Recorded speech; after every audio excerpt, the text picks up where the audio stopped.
Hello and welcome to This Week, a podcast that brings you conversations about Africa in the news, from pop culture to politics, from the comical to the serious, in all corners of Africa. It's educational, informative, and offers diverse perspectives. I'm Peter, and I'll be your host today.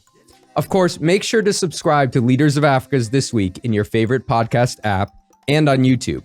We are on Apple iTunes, Google Podcasts, and more.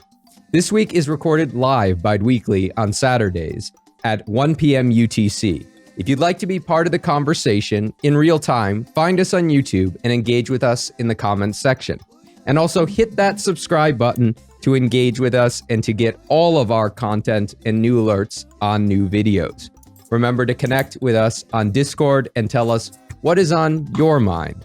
Hello, Violet, Ghana, Eva, Gloria. This week was full of intriguing stories. So before I hear what's on your mind, a question from the week's news, Gloria. Let's imagine Karabo. Which country should she reside in if she is interested in marrying more than one husband? I think I know that is South Africa. That is correct. Now, of course, this is only a proposal at this time. Just to clarify, it's only a proposal, but the South African government has shared a proposal to legalize polyandry. Now, the logic goes, if a man is able to marry more than one woman, how about vice versa? And as you can imagine, some people are pushing back and talking about all the complications that may be there. For example, who is going to pay lobola? Is that the woman, or is the woman's family simply going to hit a jackpot with multiple offers of lobola, for instance? Others have said that it's very un-African, and certainly we're not going to settle the debate today, but it is taking shape in South Africa. So congratulations, Gloria. You got your quiz question today. Now, Eva, I know for you marrying multiple husbands is off the table, perhaps, but I'm curious, what's on your mind? Of course, that is off the limit, you know. But funny enough, I'm going to talk about the king of Eswatini, who also has 15 wives. So it's the opposite of what has been discussed in South Africa, right? One man with 15 wives, that is a lot. He really has the strength to handle all of them. So I'll just talk about Eswatini. We know that this week the kingdom has been really rocked with a lot of protest, and citizens are not happy with situations and also the system of governance in the country. So there have been protests going on in various parts of the country. People are demanding for constitutional reforms, including the right to vote, the right to choose their own prime minister, the right to have political parties to run in an election, because currently in Eswatini, political parties have been banned from running in the national elections.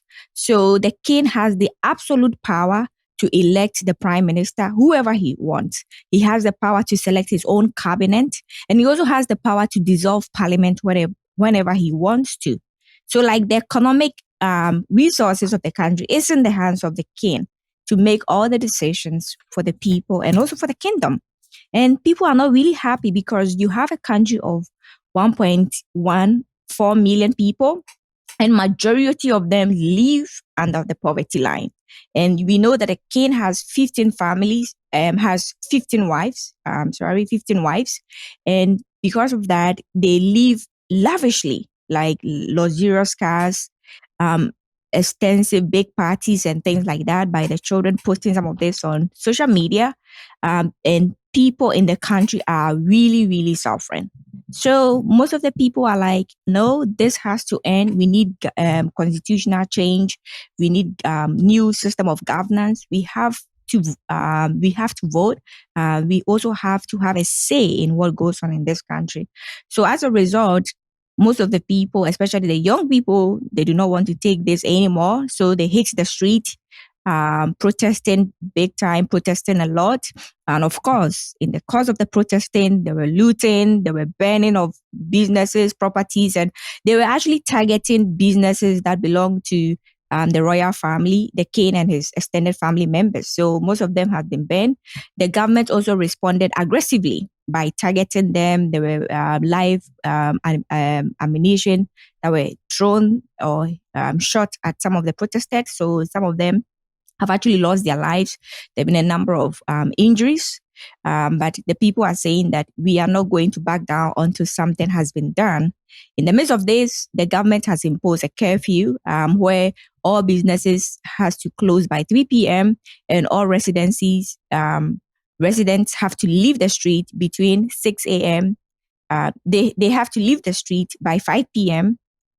No, sorry, let me take it back. All residents of the country have to leave the street by 6 p.m. and come back at 5 a.m. So those who defile that, some of the protesters defiled that the curfew, and they were really, really beaten badly. Some of them actually died in the hands of the police and also the military. So this has been going on, and because of this, the supply chain has been cut because of the unrest. So what you are seeing, that there is supply of gas, there is supply of food in the country currently as we speak, because a supply chain has been distracted. To the main underlying cause, apart from what I spoke about, the economic condition of the country, where you have a country where majority of the youth, young people, are unemployed. About 46.2% are unemployed, according to the World Bank, as of 2019. These are the economic condition. Unemployment is also 23.4% in the country, as of 24%. You're talking about a country with a population of 1.1 million. So this is really a serious situation. Mm-hmm. And the country has a GDP per capita rate of about $3,000 US, right? Yeah. So this is really serious economic implication. This is a serious thing because majority of the people live in poverty. And the main thing that actually led to this massive protest actually happened in May, where a University of Eswatini law student died. And the authorities said that she died by car accident, but the student said that no, the student didn't die by car accident. She was really mishandled by the police. That is why the student died. So it resulted in a massive protest where they had crashes with the police. And in the course of that, they decided, that was just last Saturday, decided to handle petition to Parliament requesting that they meet certain demands. And when they also got there, they were also mishandled by the police. They had crashes between them. And you had some of the dissident lawmakers and some people in the opposition, quote unquote, opposition party, who were not happy, joined the protesters and said, we have to demand for constitutional change, reform in this country. We need a new system of governance. So that is actually what led to all these protests as we are speaking now, because this is like, as you are talking, the biggest protest that has ever hit the Kingdom of Eswatini. Then in the midst of this... Yeah, I'm curious, Gloria. Go ahead, Gloria. It's crazy to just think about everything that Eva just talked about now. So I am curious about the role of the parliament. So if the king has this absolute power, is decide who's the minister, who's the parliament, what authority does the parliament have, and what does the parliament? What is the parliament doing during this process? Because I'm like, okay, one single person cannot be ruling an entire country and making all the decisions. So if the parliament doesn't have power, so why are they there? What's their job? Well, they are there. They're putting out statements defending, obviously, the king in this situation. There's a bit of a controversy in the country now, whether the king is inside the country or outside the country. There have been some reports that he has left the country. And that could be to, prevent him from being captured or something of this nature. Who knows? But the parliament is saying, well, he's in the country and everything's operating as usual, right? And the thing with the parliament is it's an opportunity oftentimes for a leader, in this case, to establish his patronage networks, to keep those people that he needs to keep happy around him happy, right? So it's not used in the traditional governance sense, right? It's not used for legislating. It's not used for sort of debate and discussion. It's used for sort of co-optation of those elites, right? And so if you look at elections in Eswatini, not only are all the ministers selected by the king, but all candidates running are vetted by the king. So you must be allowable to the king to run for office. So essentially what you have in elections is two people who both, at least are acceptable to the king running. So you got a little bit of competition, or at least the perception of competition or the feeling of competition without real competition. And this has been going on for many years. In fact, just building on what Eva said, the country's been in a quote unquote state of emergency since the 1970s, right? So I don't know what kind of emergency lasts for 30 odd or more years, but that's the state of Eswatini, right? And so when we hear about these crackdowns, the limitations of the internet and all of these things, it's I guess you would say it's an emergency on an emergency that's lasted, many years, past probably a majority of the population of the country has experienced a state of emergency throughout their lives, right? And so this is sort of the context there, and that's what we see. It's a unique case, right? It's a very unique case when it comes to the surrounding neighbors in Southern Africa as well, this absolute monarch construction. Gloria, I'm curious to know. Yeah, go ahead, Ghana. Okay. Yeah, what really concerns me about Eswatini is that many of us will call to a traditionalizing or Africanizing democracy, and I think this was a kind of effort they made way back in 1973 or 1977 to be precise. Because when you look back in 1973, that was when they actually suspended the constitution and banned political party. And up until now in Eswatini, there are no political parties. So Eswatini is a country whereby you have people voted into parliament without political parties. So when you talk about politicians or oppositions, we don't use opposition in the technical sense in Eswatini, because we only have what we call dissident politicians that are not necessarily following the path of the king and his allies in the parliament. And what happened in 1977 was that the then king abolished the parliament and replaced it by traditional tribal communities. Those were serving the roles of the parliament. And one would have expected that if properly managed, that should have ushered in an era of, Africanized democracy in the kingdom.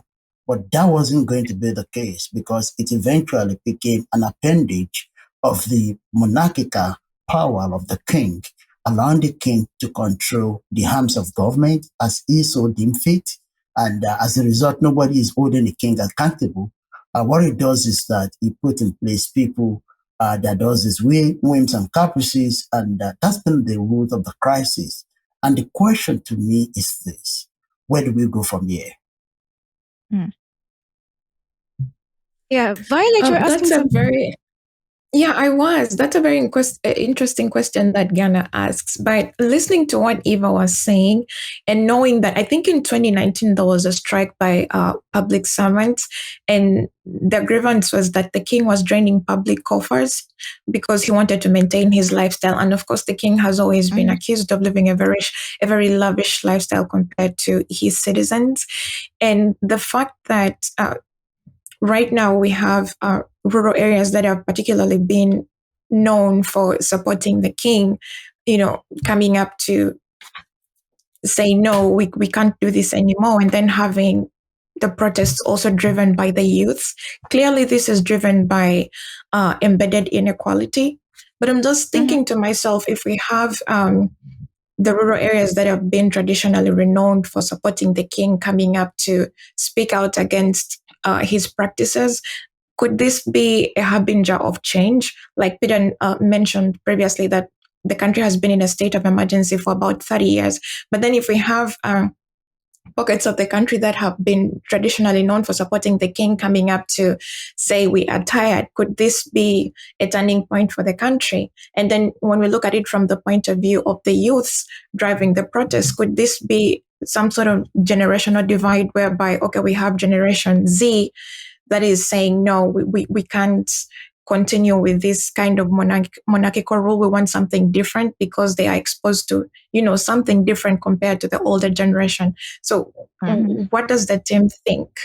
Could this be just another emergency, or could this be the real deal?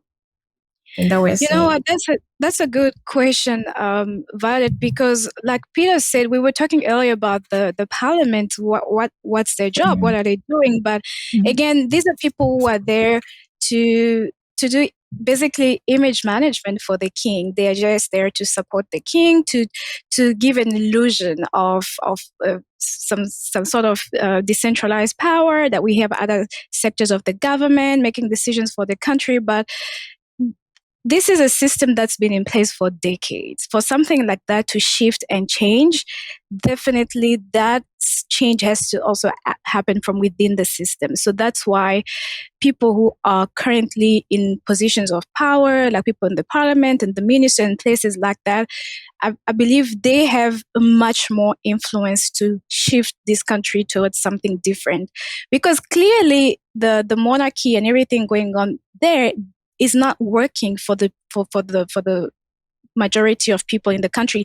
Eva mentioned that the country, most people in the country live below the poverty line. And another important fact to mention about Eswatini is that Eswatini has been on the list of the highest countries in Africa with the highest HIV rates. So you can tell that the king and the monarchy does very little to invest in people education, to invest in healthcare, to invest in things like that.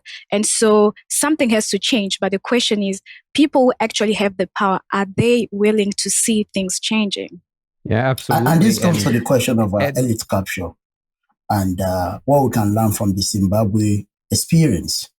When Mugabe was displaced, people thought that it was going to usher in a new era.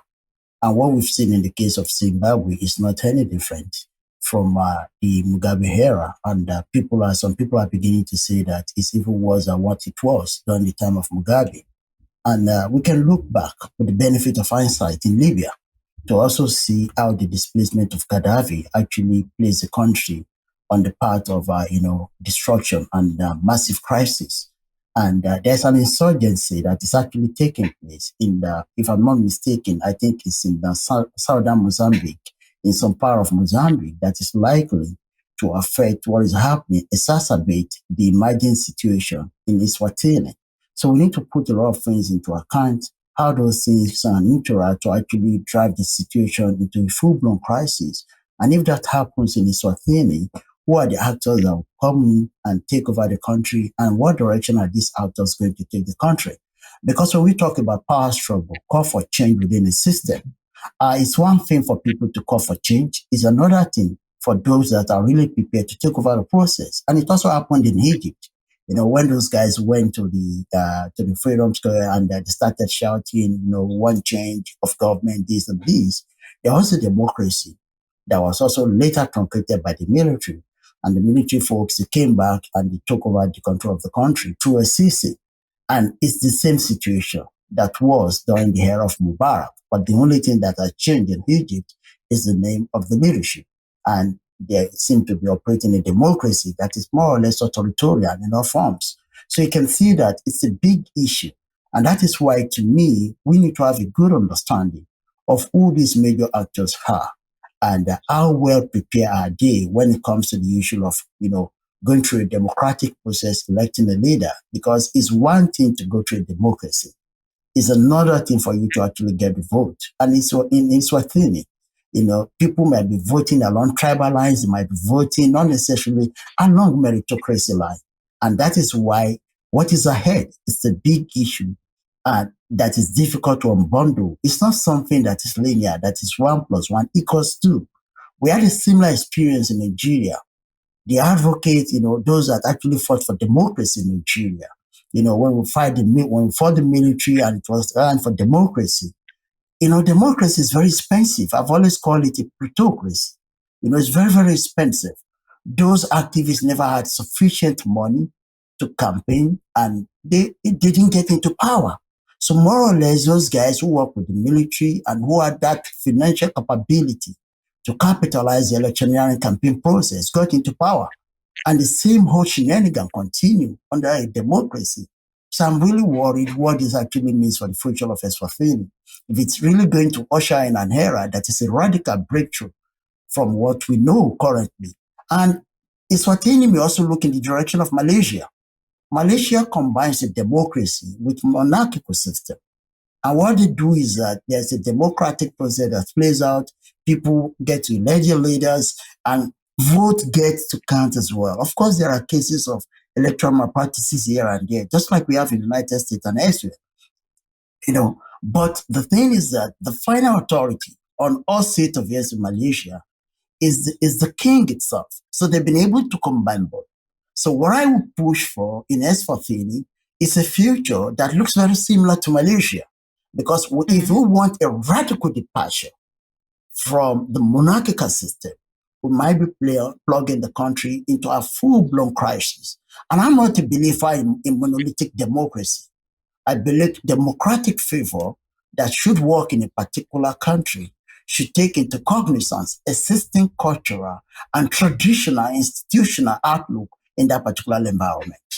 Well, I think one of the key things to consider in this case here, a couple of things. So there's some alarming numbers. So Afrobarometer did a survey in March and April of this year, and the results have suggested that when they asked people, do you reject the following non-democratic alternatives?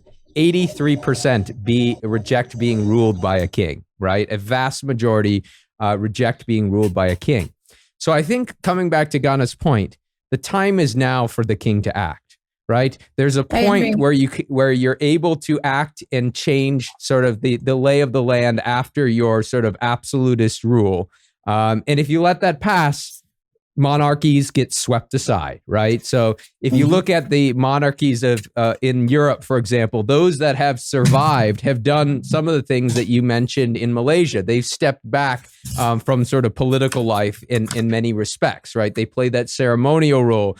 Yes, they are the ones to formally dissolve the parliament, but again, that's at the behest of the parliament and the request of the parliament, right? So that opportunity carves out that space for those traditional sort of ways of rulership, right? But that process may come and go, right? So right now is sort of a critical juncture. How is the monarchy able to adapt under these conditions? And I think one of the concerns here, and we have to always keep in mind in Eswatini, is that the elites and those around the king see democracy or any sort of form of moving towards democracy as a threat to their financial interests, right? And I think that comes with the fact that the country is highly unequal. Right? If the country was more equal, you could transition to democracy. It's not going to have large tax implications, redistribution implications. But in a country where you have tons of business interests, you have a lot of the wealth concentrated in your hands and the people around you, you have a lot to lose. And that is kind of concerning when we think about the king saying, well, I can be accepting this more ceremonial role and playing this sort of role as sort of the father or mother of the given nation, right? But the time is now, right? Because I think if this conflict escalates, there may be no ability to revive some sort of monarchical rule in Swaziland. It will be tainted with an era of, 40 plus years of emergency, no political competition, and a crackdown on behalf of the king, right? And so, this is the decision kings have to make. A lot of monarchical rulers made it in the Middle East. When it came to the Arab Spring in Jordan, for example, and in other countries that delegated more power. In Morocco, they delegated a bit more power to certain institutions when they were coming up against some pressure. The king doesn't seem interested in doing that at this time. And I think that is further emboldening the protesters. And again, we can understand why. So I agree with you, Ghana. There is a place for monarchical authority, perhaps, in sort of this type of transition. We've seen it in Europe. We've seen it in Asia. We've seen it elsewhere. But the question is, how will the monarchy behave? Will they embrace that transition? Yeah, that is the challenge here. That is really the challenge here, because he's not really come out to really speak to the people. It's mostly the prime minister that is saying that he's around and that he is asking people to calm down and is requesting for peace in the country. So this is the time that he has to come out and talk convey parliament, bring in the people that are making the demands and talk to them. I mean, the fact that the student, the youth wanted to make a petition to parliament and they were blocked shows that they were not ready to even listen to them, let alone implement any constitutional change or reforms. So this is really worrying. And as Peter is saying, this is the time for him to come and respond to the people, or this is the time for him to see it as an opportunity to come out with some reforms. It's not going to be a big reform. It has to be gradual, it has to be gradual. But if he's missed this opportunity, I mean, I don't know, the next protest or the next thing that will happen will be bigger than this. Mm-hmm. And Gloria, just as we sort of exit this topic, I'm curious, you've been following a little bit what regional bodies have been doing and external actors as well. Do you want to tell us a little bit about that?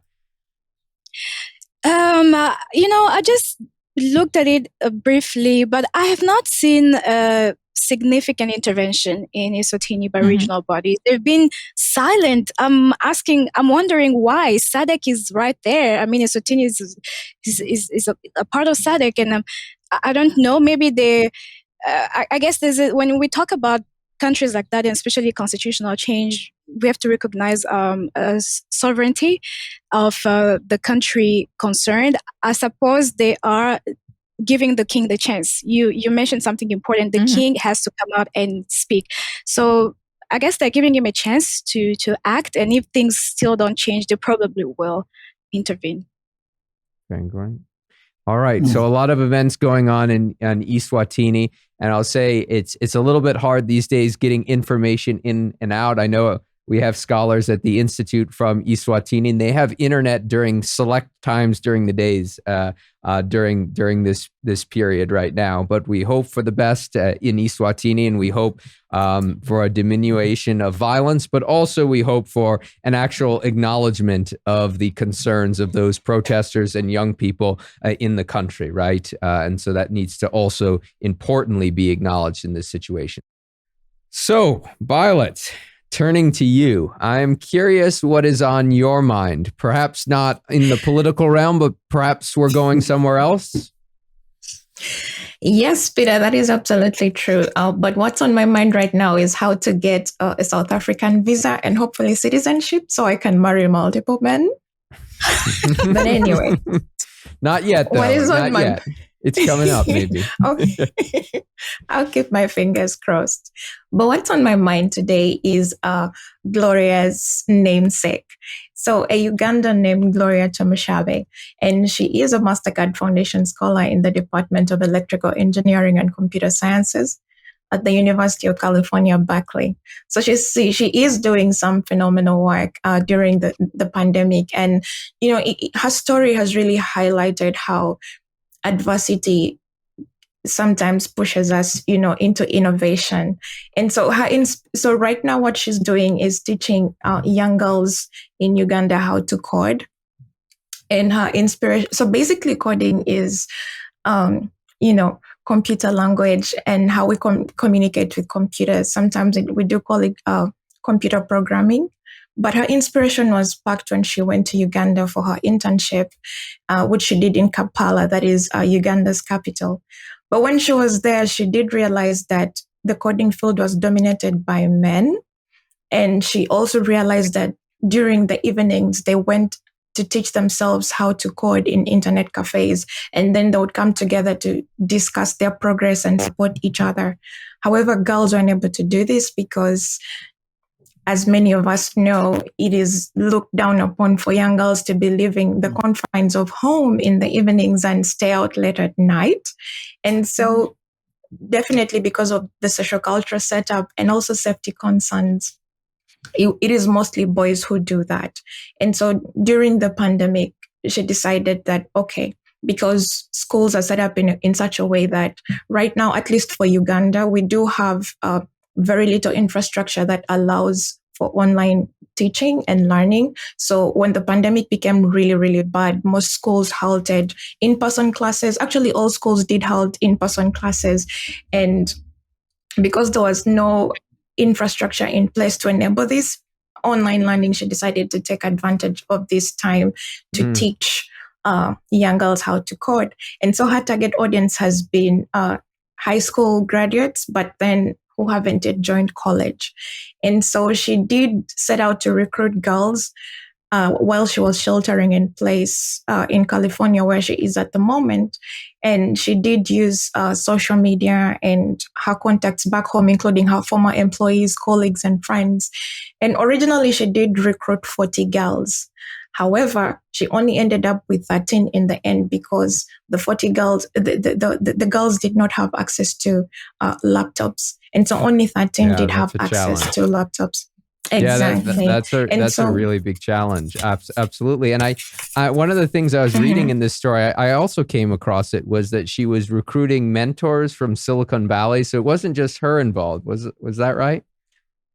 Yeah, absolutely. So she does belong to a women in tech group called Sister Circle that's composed of about 7,000 Black women who are in tech. So it's mostly African American women, but also she does have other graduate students who are with her in the same department. And so it's from this pool that she recruits mentors for these girls. And the classes definitely go on via Zoom, so they're able to join in. And the time that these classes happen is about 10 p.m. Ugandan time. That's 3 p.m. UTC. And so it's because usually at that time, all the girls are done with their house chores and they're able to sit down and learn. But I mean, it does highlight the gender digital divide, because I mean, if, for example, she had 40 girls in the beginning, but just had 13 right now because the rest did not have access to computers, this does show how it's possible that girls are falling behind when it comes to the tech space because of, the disproportionate access to these facilities. But I'm glad that she is doing this work and it is going off the ground, because at some point she does say that she did lack resources, financial resources. So she was using her own resources to buy internet for the girls, but she was able to set up a GoFundMe, and now she has some funds and the girls are able to access Wi-Fi so that they're able to code. So some of the programs that they're learning include Python, and they're creating games. And she has a dream to one day build a physical hub, innovation hub in the country where girls can come in to code in a safe space, and she can provide snacks and feminine hygiene products like menstrual packs, and hopefully expand this initiative to the rest of other sub-Saharan African countries. This is a great story. I really like the work that she's doing with the young girls, and also being, physically in a different space, relying on internet. There are so many challenges, but the fact that they're pushing through is very, very encouraging. There's one thing, though, I would like to highlight about women in tech in general. These efforts are very important. First of all, even training women, like you said, most times even access to training is really difficult for women and girls. But training is one step.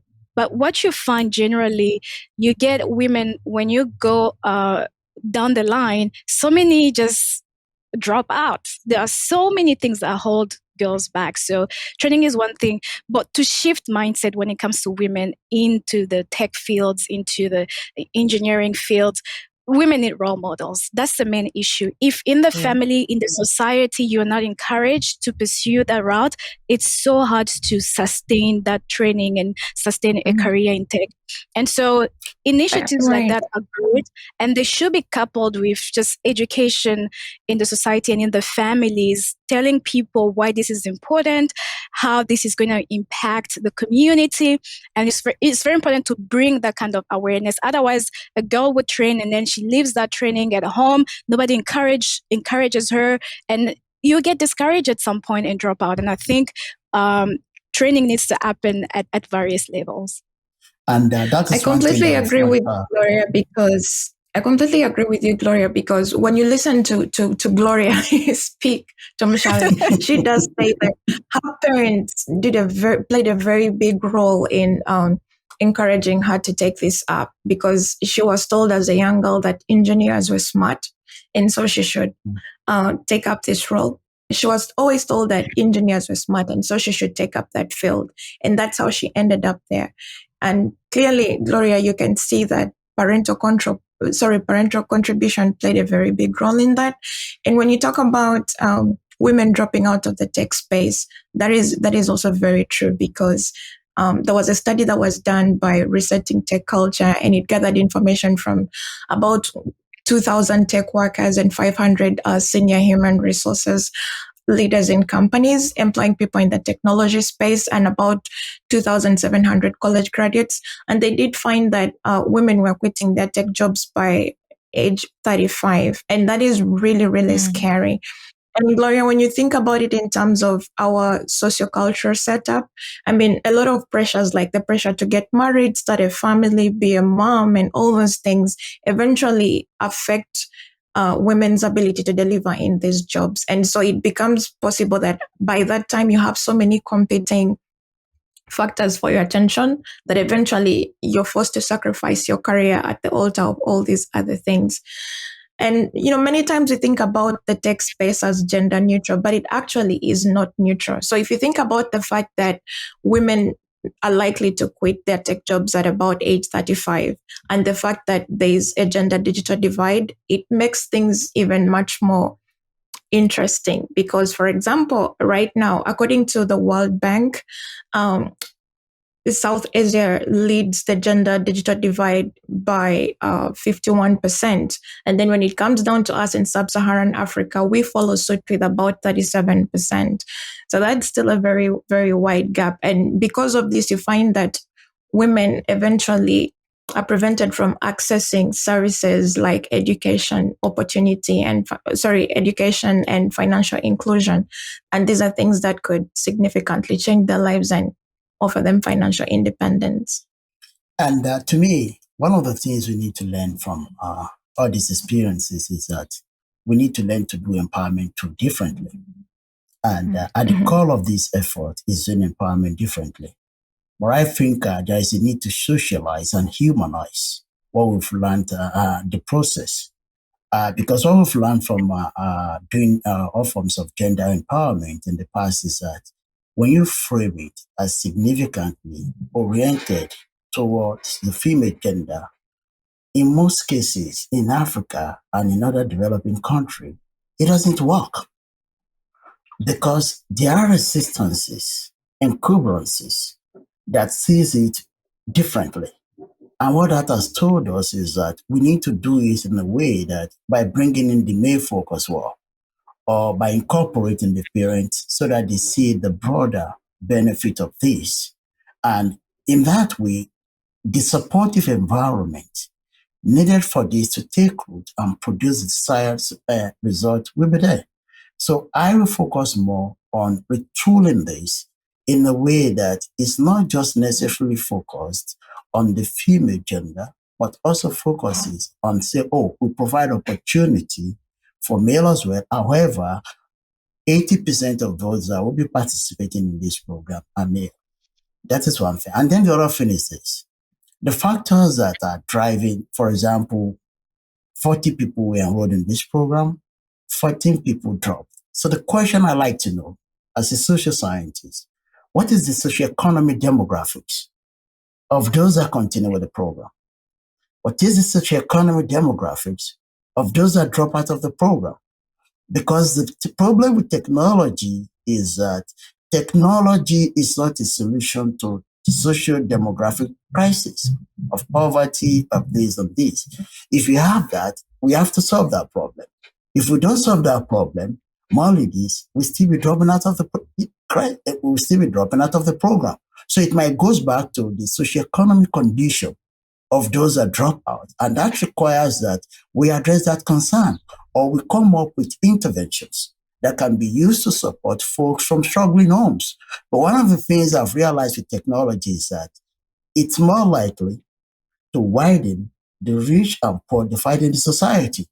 Because in most cases, technology don't address the institutional, structural, and other drivers of social economic inequalities. And those socioeconomic inequalities, to a large extent, determine who's gotten access or is able to take advantage of a particular technology or the other. That's it. Another concern to me is this. It's about, these are high schoolers.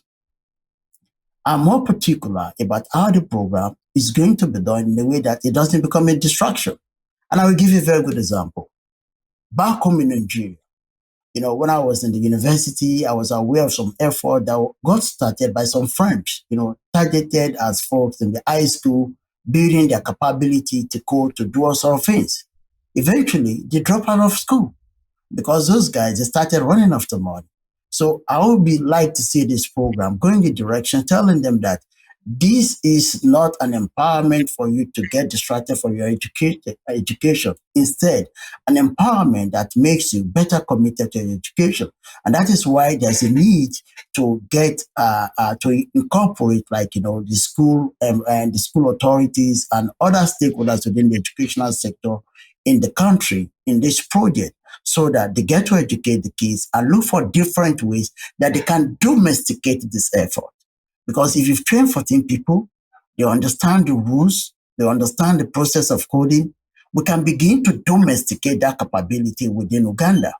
And if that capability is domesticated within Uganda, it might become much more easier for us to actually upscale it into different part of the country and into different part of Africa. And that will help decolonize the process of empowering them to some extent as well.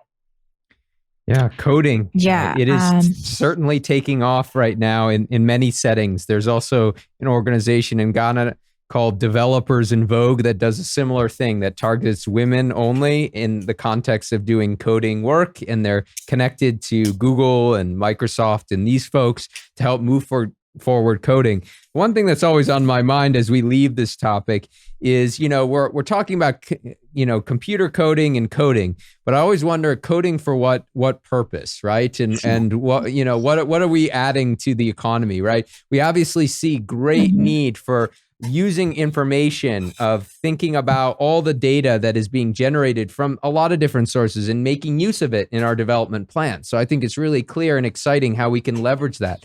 But there are other aspects of the economy outside of the tech field that also have to be taken care of as well, because we need somebody and people to make the things that we need, right? And build the infrastructure that is there as well. So technology is a part of it. And I think what's really wonderful about some of these initiatives, and as they progress, is how they latch on to a more equitable, access of technology, and then relating that to other aspects of the economy that data and information can be leveraged to do. And Ghana, since you ended our conversation there, you cannot escape the news quiz this episode. And no, the question is not about Nigeria. I'm sorry to let you know. All right, Good. so here we go. Museveni, the president of Uganda, loves complaining. Remember how he used to complain about old leaders refusing to yield to a new generation? And yes, that was back in the 1980s, mind you. Well, now, this week, Museveni was complaining about something else. What was it? That's a big one. I think it might have to do with lack of compliance to COVID regulation, but I'm not too sure. Yeah, very, very close. For some time. Yeah. Maybe Gloria should say, Violet should step in to bail me out. I need to defend of myself. You're in the realm. You're in the COVID-19 realm. That's it. It's in that area. Gloria, do you want to try? My guess would be something having to do with vaccines. That is right. That is correct. So together, you've answered the question. Yes. So Museveni was complaining about how African countries have failed miserably in designing and manufacturing their own vaccines. In this case, Museveni may actually be onto something. He recently made these remarks because Western governments have recently pledged a large set of vaccines that will be sent to both medium and low income countries. So he was commenting on some of those recent developments and reflecting on it. So that is the last quiz question we have for today, and your only one for this episode, Ghana. So, but I am interested as to what is on your mind. Yeah, I've been an activist, and I'm still an activist scholar. And activism has been something that I pay a lot of attention to on the continent, and how governments in different countries across the world, particularly in Africa, are responding to agitation for good governance.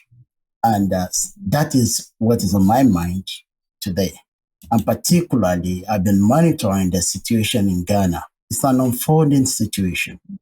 There is a movement that started in May 2023, 2021. They call it Fix the Country Movement. And they make use of many social media platforms, particularly Twitter, to advocate for accountability in government. They are advocating for economic improvement because the country has been going through mounting economic hardship, partly attributed to lack of accountability by our folks in government. And the crisis has also been exacerbated by the COVID-19 pandemic. The pandemic has exacerbated the crisis, and it's affected the majority of the youth population in Ghana who are self-employed and those that are not employed. And for the record, Ghana GDP seems to be doing well, but that GDP is not actually reflected in the economic life of people at the grassroots. And that is telling us a lot of issues. So these guys, they are concerned, and they have reasons to be concerned. And all they are calling to is accountability. Stop mismanagement of public funds. Do what is expected of us, of you as our elected officials. So they've been doing all sorts of activities, and these activities are making the government become increasingly unpopular. And there was this young man who got killed on June 29. His name is Mr. Muhammad Ibrahim, aka Kaka, and he's been very vocal. He's a social critic, and he's been so vocal against the government. He was struck on his head by an unknown person, and that led to his death. And a fallout of this was a riot that was led by folks in southern Asante region, folks that are associated with Fix the Country movement and those that have a lot of respect for this young man. And in response to these protests, the government clamped down on the protester, leading to the death of maybe one or two protesters and the injury of many protesters. So this crisis is evolving in Ghana and is generating a lot of attention, from the government and from citizens in the country who are worried about the manner the government is managing and responding to this crisis.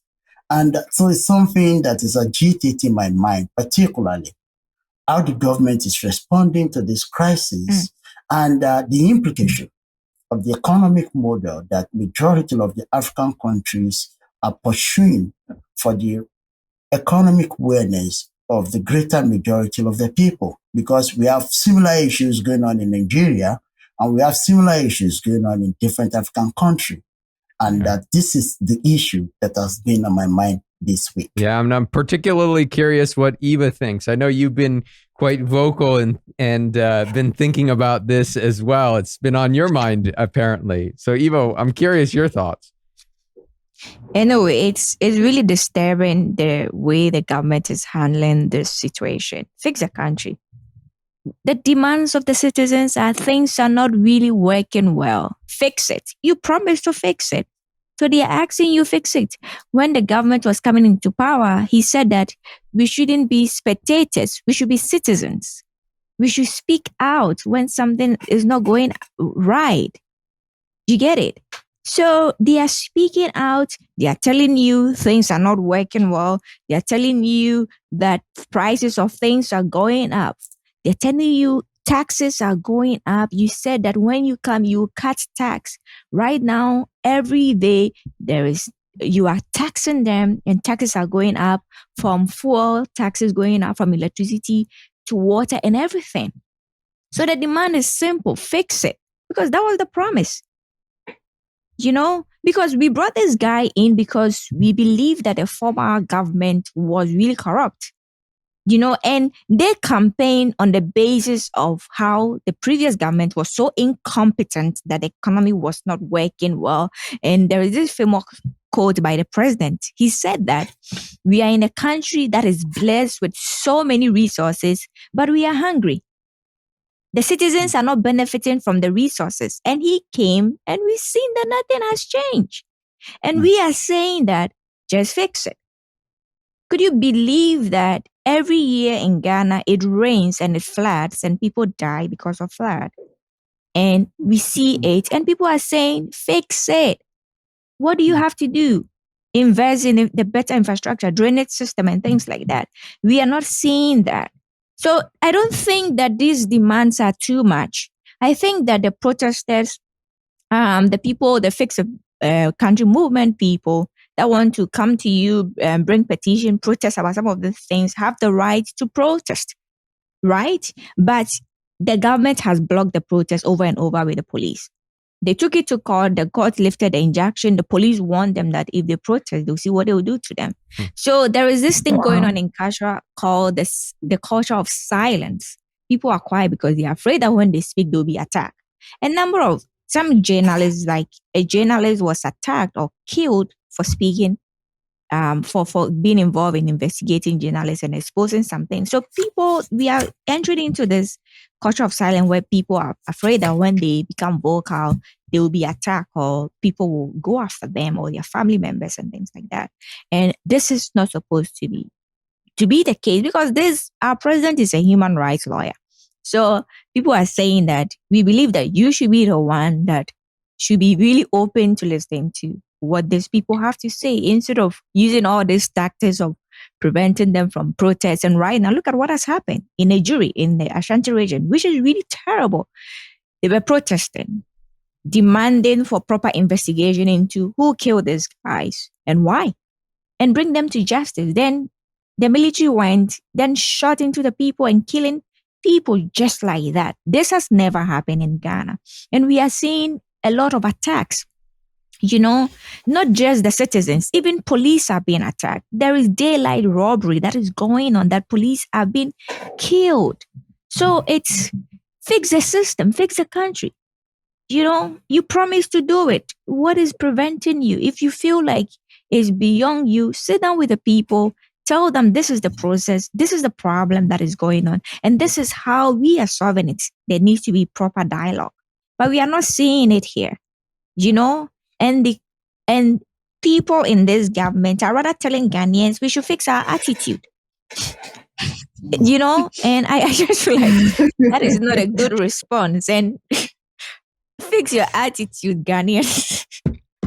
But on a serious note, look, the system is not benefiting a lot of people. The elite are comfortable. The people in this administration, their families are comfortable. They are fine. Some of the MPs come on radio station to brag about how they send their children to elite Ivy schools in the US and things like that. Wow. But that is not the life of the average Ghanaian. Even those who are working day to day, who are working full-time job, are still struggling because the thing is, when there is inflation, the prices of gas go up, right? Your salary is not increased. So at the end of the day, many people are working. They are spending more money in transportation back and forth to work. And I have like family members that have to stop work because like at the end of the day, 50% of their money is going to transportation. Yeah. So I think this should force us to think about some issues. And that is one thing I really want the activists themselves to engage. So what are the two issues that you think should be focused on Ghana? One is on the economic model that we are operating in different African countries. Because when you look at the GDP of Ghana, they've been doing well over the years. When it comes to GDP, when you look at the figures, relatively well compared to many other African countries. However, the GDP doesn't tell the story when it comes to the real impact of economic growth on the life of an ordinary people. It doesn't really tell us whether people are struggling or whether they've moved beyond that poverty line, that vulnerability to poverty. And COVID came and it exposed that the economy is not really doing well for the people, but the economy is doing well for the numbers, for the GDP numbers. But when it comes to the economy doing well for the people, that is not the case. So the question that I'm really interested in asking, and I think we need to address is, what do we need to do differently in Ghana regarding the economic model that is being promoted and that is being followed to bring about economic advances in the country? Mm-hmm. Is that actually working for the good of everyone? That is one thing we need to focus on. The other thing we need to focus on is this, because I'm beginning to re-examine the issue of protests in Africa. And one of the reasons why I'm beginning to re-examine the issue of protests in Africa is that I think going to the street or going to social media may not be a good starting point for us. I may be wrong, but this is an activist of years of experience coming to say, hey, if our goal is to force accountability, there are many entry points to doing this. And one of the things I think should be explored is to force community level conversation and engagement with elected stakeholders.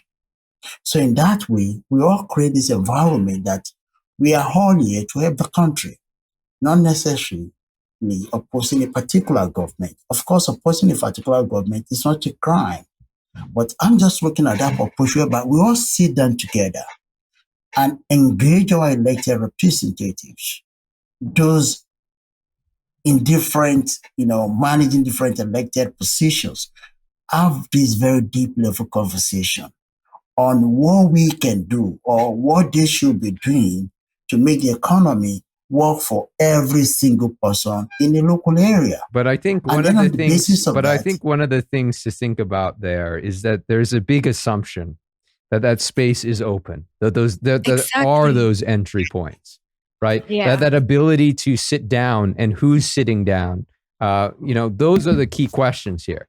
And that's why I think this really comes down to something that we were reflecting on earlier in Eswatini, was that, power and this competition of power is real, right? These spaces are closed. Monopolies are present, right? And they're not willing to open up and have those conversations on any other terms but their own, right? They simply want a diminution of what they see as a nuisance or a problem for them. Right. And I think it really matters, who's engaging in these protests and in this conversation. In Eswatini, it's a lot of people in rural areas, right? In urban areas, young people, for example. A broad swath of the population seems to be attuned to this. In Ghana as well, it seems like a pretty diverse group of individuals. We're not talking about your typical activists that are engaging in this, but there's a large national conversation, perhaps even movement taking place, right? But I don't think those spaces for sitting down in a community and having a conversation are open. And I think that's the frustration that is there that comes out in the protests. And the only way in which you engage and start those conversations is you raise the cost of doing nothing, right? And that's what they're trying to do. Now, there are unintentional consequences of that, right? I'm not to say that the violence and destruction of property and things like that are a consequence of it, but it does raise the cost of those people who are in the comfortable positions and perhaps opens Peter, the door. I'll push back on that. There is what I call the bandwagon effect in Africa and in different parts of the world. Because most of the recent protests in different parts of the world, they are elicited through the social media platforms. And that doesn't mean that those that are doing that cannot call for grassroots level meeting and engagement. Has it been explored? We don't have the evidence that says no. That people cannot gather in their neighborhood and have this and have this deep conversation with their elected officials. I believe it is possible if it is explored. But what seems to be playing out to me is that we see it happen in Nigeria during NSAS. People tend to mobilize easily through social media platform. It's so easy to mobilize through social media platform.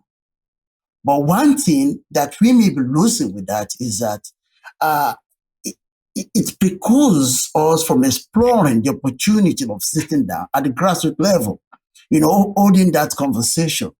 I wouldn't want to think that Ghana has gotten to a stage that people cannot meet at community level that people cannot come together, call meetings with their elected officials. If they choose to come, they choose not to come. The conversation goes on. I think it's one of the things we need to bring to the table. Because Ghana. But it's about the meaningfulness of those conversations. They could even happen. I'm not saying that they wouldn't happen. But of course, always it's like, yes, thank you for letting me know your frustrations. I'll work on it. Right. Mm-hmm. And that's what has been said for years after years. And so you have to force the hands of those who are benefiting. Right. There has to be some level of force here. I think that's something. I'm curious your thoughts, Violet. I know the talking drums are going to be heard at any point from now, but I'm curious your thoughts, Violet. Okay, I'm going to make this as condensed as I can. I agree with Peter because, power is never given. It has to be taken. Mm-hmm. Because the people who are in there are comfortable, and there's just no way that they're just going to open their front door and be like, come in, have a seat, make yourself comfortable, take whatever you want. No. Mm-hmm. But then again, Ghana, when you look at the process of policy making, it's not as linear as we would like to think. So even if you have a representative that goes down to the community level and sits down with the people that they represent and they discuss these issues, and he goes back to parliament, like Peter said, that there are monopolies of power that exist within the system, and they are not willing to have a debate unless it's on their terms. And so even if this said elected member comes back to parliament to discuss these issues, remember, we have an opposition, and then we have a pro-government side, and then we have independent members. That is the price of democracy. It's not like he's going to come and say, my people need this, and it's going to be accepted. There's going to be pushback. There's going to be concessions made. There's going to be deals made. Until finally, if ever, we can get enough votes to pass this thing through. And the same goes for the president. That is still the price of a democracy. I still think as much as Ghanaians are entitled to asking for what they want, you cannot have everything at the same time. Again, that's the price of democracy, because the president is not an absolute monarch. Just like we were talking about Eswatini a few minutes ago. He just can't say, okay, this is it, we need to fix this, we need to fix that. Again, he has to allow the processes of democracy to work.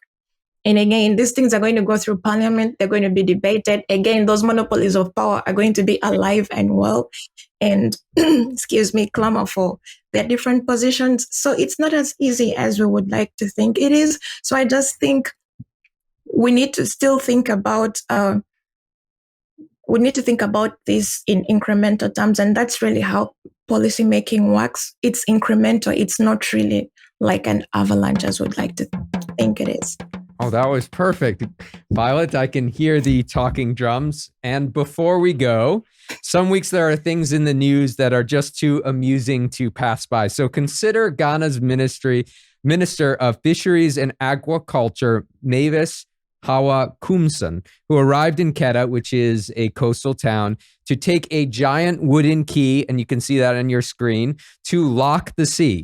It's very interesting. And the reason why she was doing this is the government is concerned about overfishing. So if you are interested in the issue of overfishing, unlocking the sea, or any of the stories on this episode of This Week, continue the conversation on Leaders of Africa's Discord community. And make sure to subscribe to Leaders of Africa's This Week in your favorite podcast app. We are on Apple iTunes, Google Podcasts, and more. New episodes arrive bi-weekly on Wednesdays. Follow Leaders of Africa on Facebook, LinkedIn, Twitter, and Instagram for all new and great content. And that's all for today. We'll see you in 2 weeks. Thanks and take care.